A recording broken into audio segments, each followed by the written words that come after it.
मान लीजिए आपके पास में 1 लाख रुपए है और 1 लाख रुपए को आप अपने बैंक में एफडी कर देते हो और दूसरे 1 लाख रुपए को आप म्यूचुअल फंड में लमसम में उस पैसे को डाल देते हो, तो 10 सालों में सबसे ज़्यादा रिटर्न कौन ला के दे सकता है।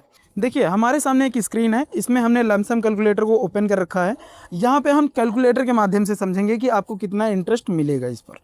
सबसे पहली बात कर लेते हैं हम यहाँ पे 1 लाख रुपए की, जो कि हमें 1 लाख रुपए डालना है। ठीक है, 1 लाख रुपए हमने डाला 10 सालों के लिए 12% के इंटरेस्ट पे। ठीक है, पर एनम 12%। इसको कैलकुलेट करेंगे, आपके सामने 3,10,585 रुपये आ गए। अब यही सेम चीज़ हम एफडी में करेंगे, यानी कि एफडी कैलकुलेटर ओपन करेंगे और यहाँ टोटल इन्वेस्टमेंट 1 लाख रुपए कर देते हैं हम। ठीक है, 1 लाख रुपए कर देते हैं पहले।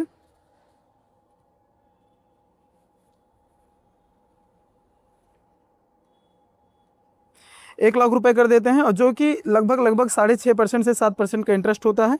और इसको हम कर देते हैं 10 सालों के लिए। ठीक है, 10 सालों के लिए हमने किया। उसके बाद में यहाँ पे आपको यहाँ दिख रहा होगा 90,556 रुपये का इंटरेस्ट मिला है। ठीक है, मात्र और मात्र 90,000 रुपये का इंटरेस्ट। तो ऐसा क्या है लमसम में जो कि हमें एफडी से अलग बनाता है, वो हम डिटेल्ड में समझ लेते हैं। देखिए, एफडी एक ऐसी चीज़ है जिसमें आपको पैसा तो मिलता है, फिक्स्ड रिटर्न मिलता है, यानी कि मार्केट क्या कर रही है, मार्केट नुकसान में है, प्रॉफिट में, डज नॉट मैटर, आपको फिक्स रिटर्न मिलता है। 10 सालों के बाद अगर आप अपने पैसे को निकालेंगे तो आपकी जो मैच्योरिटी अमाउंट होगा वो 1,90,000 रुपये के आसपास होगा।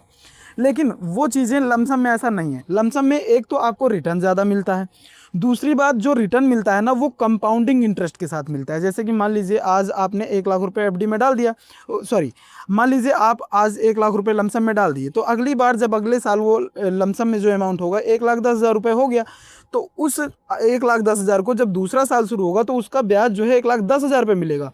फिर तीसरे साल में वैसे वैसे वो चक्रवृद्धि ब्याज, जिसको हम हिंदी में कहते हैं, इंग्लिश में कहते हैं कंपाउंडिंग इंटरेस्ट, तो वैसे वो पैसा बढ़ता जाता है। जब वो पैसा बढ़ जाता है तो वो आपको टोटली मिलता है। और एक बात और इसमें प्लस पॉइंट ये है कि मान लीजिए आपने पैसे जमा किए 10 सालों के लिए, लमसम में डाल दिया, अब आपको पैसे वो चाहिए, पहले चाहिए, 10 साल से पहले चाहिए कि भाई हमें इमरजेंसी आई है और हमने पैसे को निकालना है।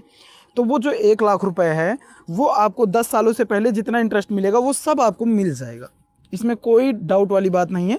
जो भी टैक्स वगैरह कटेंगे, थोड़े बहुत काट पीट के जो भी आपको मिलेगा इंटरेस्ट वगैरह सब मिल जाएगा।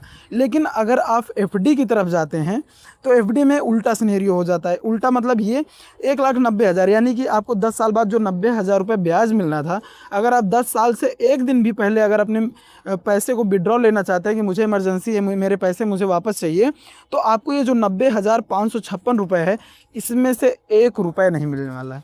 यानी कि अगर आप अपने पैसे को समय से पहले विड्रॉल लेते हैं तो आपको मैच्योरिटी का जो अमाउंट है, जो ब्याज का पैसा है, वो आपको 0 रुपये मिलेगा, 1 रुपये भी नहीं मिलने वाला।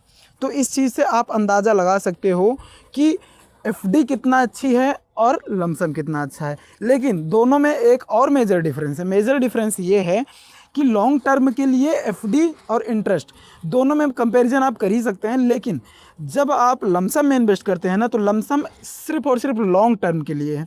या म्यूचुअल फंड में एसआईपी करते हैं पर मंथ, चाहे डेली चाहे वीकली, वो लॉन्ग टर्म के लिए है। यानी कि अगर आप उसको 1 साल 2 साल 3 साल के लिए कर रहे हैं तो ये पॉसिबल नहीं है, क्योंकि मार्केट कई बार डाउन होता है, कई बार अप होता है, तो इसमें मार्केट के हिसाब से आपको रिटर्न मिलता है।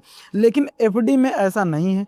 एफडी में मार्केट डाउन हुआ, मार्केट अप हुआ, मार्केट में 10-20% का रिटर्न मिला या 50% का रिटर्न मिला, आपको सिर्फ और सिर्फ मिलने हैं 6% या 7% का इंटरेस्ट। लेकिन आप लमसम में जाते हैं तो उसमें जितना रिटर्न मिलता है, चाहे कम रिटर्न मिले चाहे ज़्यादा रिटर्न मिले, उसको आपको एक्सेप्ट करना पड़ेगा।